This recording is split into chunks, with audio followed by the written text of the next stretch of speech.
But what we are going to cover is kind of how we went from the intermediaries legislation that came in 2000 to off payroll working that's already in the public sector and coming into the private sector from April of this year.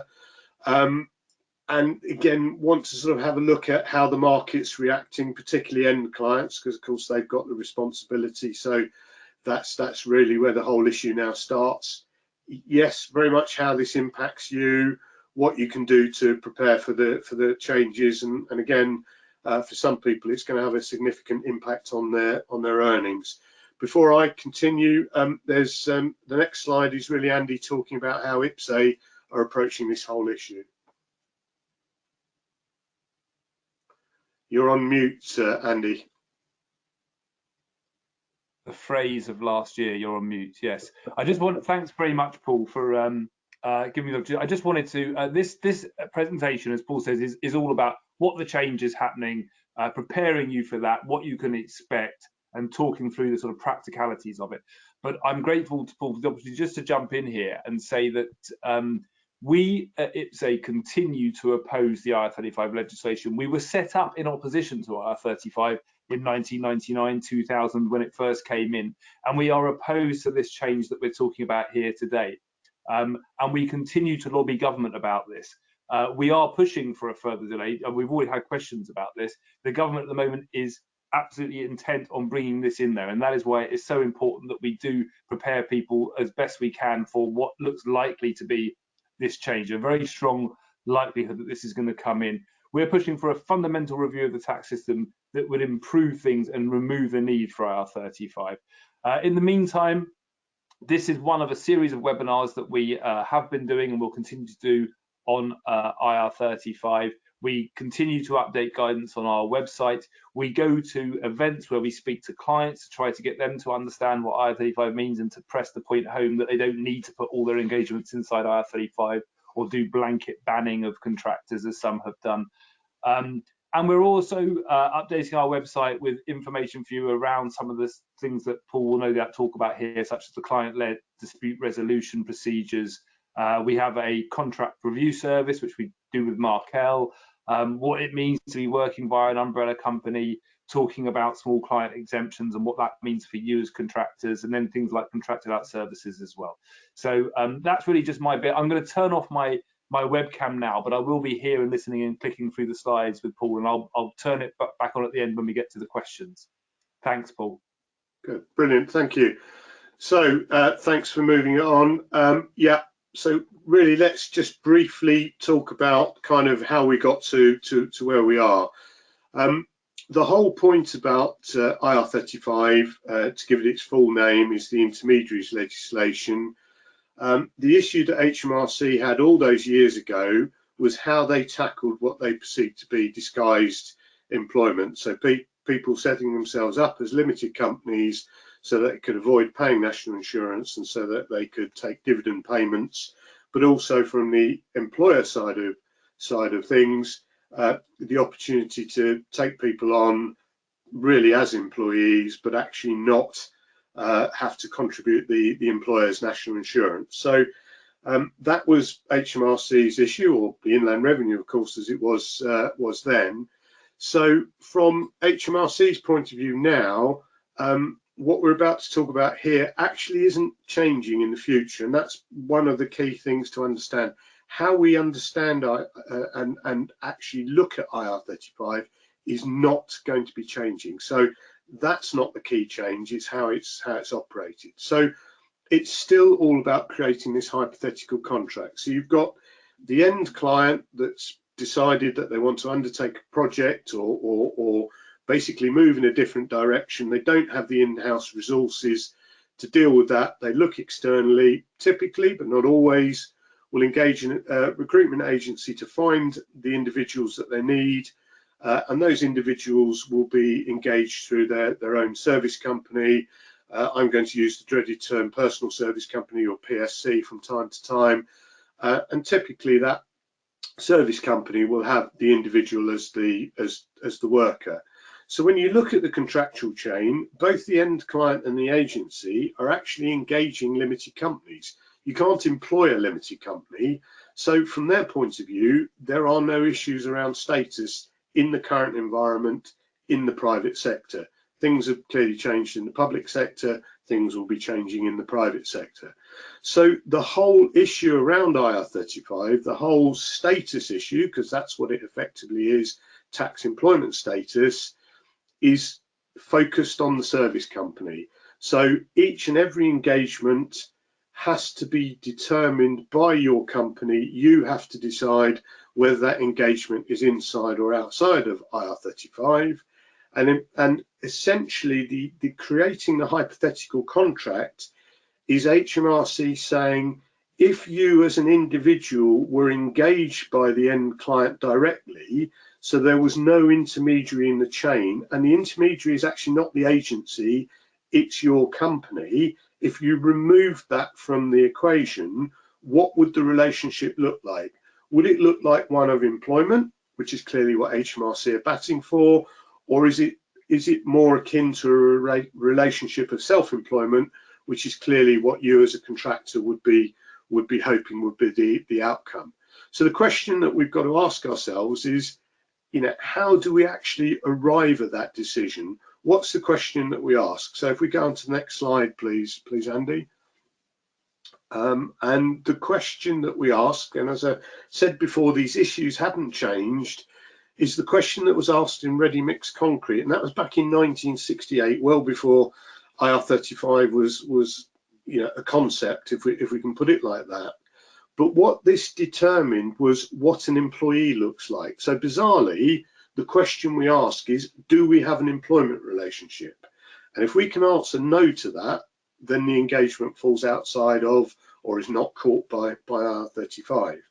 And the three key things that make you an employee, and I'm an employee of Markel, is that first of all, in no particular order, but first of all, I have to provide my personal service. I can't get up tomorrow morning and decide to send somebody else along. I've got to show for work.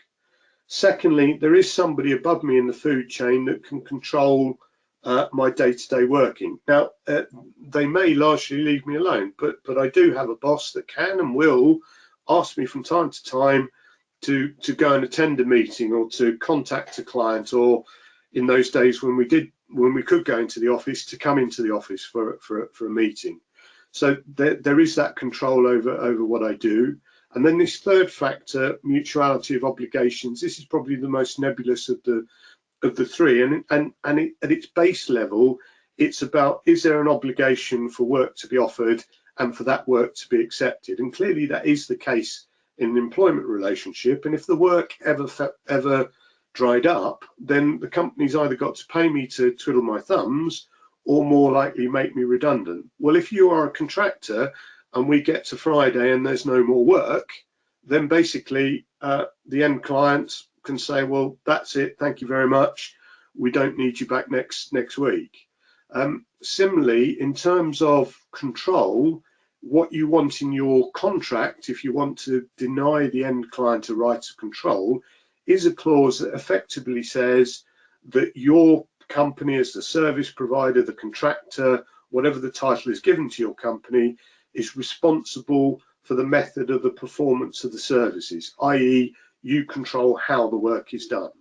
And then the third element, personal service, it is about denying that there is a requirement for your personal service, and typically that will be via a substitution clause, although it doesn't have to necessarily be phrased quite like that, but typically you'll see a substitution clause, and for that to be valid, it needs to give you a clear right to substitute, not a right to propose, but actually a right to substitute. Secondly, yes, clearly the end client must have a right to refuse if your substitute doesn't have the relevant skills, qualifications, or experience, and sometimes perhaps you can bring security into the mix here as well. But if the right is fettered any more than that, then it's too fettered and it wouldn't be a genuine right. The third element has got to be in terms of handover. Clearly, if you need to hand over to your substitute, whether that takes you hours or a number of days to do that, there's no reason why the end client should pay for that, because they've paid for work to be provided, not for you to train somebody else up to do that work. And then the fourth element, and this is very important, you need to stay in the contractual chain. So if the chain was like the earlier slide, end client, agency, your company, then if you engage a substitute, they need to come in under your company and not replace your company. Because if they do replace your company, it's not substitution.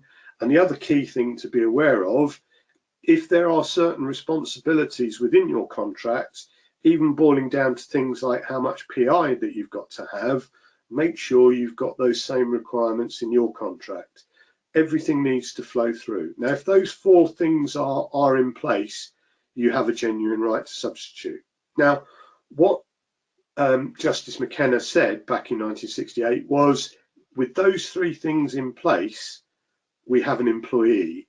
If one of those three things is missing, then it cannot be an employment relationship. So ergo, it must be a contract for services. Now, in reality, even today, even with some of the more recent cases, you probably wouldn't want to argue mutuality of obligations on its own. Ideally, you'd want to be able to show that either there's no right of control over you, or there's no obligation to provide your personal service. Obviously, if you've sent a substitute, you've clearly demonstrated that, but it is about the right to do these things. Obviously, if you've got all three, brilliant, but actually you only need one. Now, where you can't decide on those three factors, that's where you look at the secondary factors, things like financial risk. Well, invoicing is financial risk because invoices don't necessarily get paid on time. Sometimes they don't get paid at all, or in full. Things like business enterprise, using the services of an accountant, buying professional indemnity insurance. These are things that you wouldn't do if you're an employee. So all those things build up that picture, but it's the primary factors where you really need to win the argument. Andy, can we move on to the next slide, please?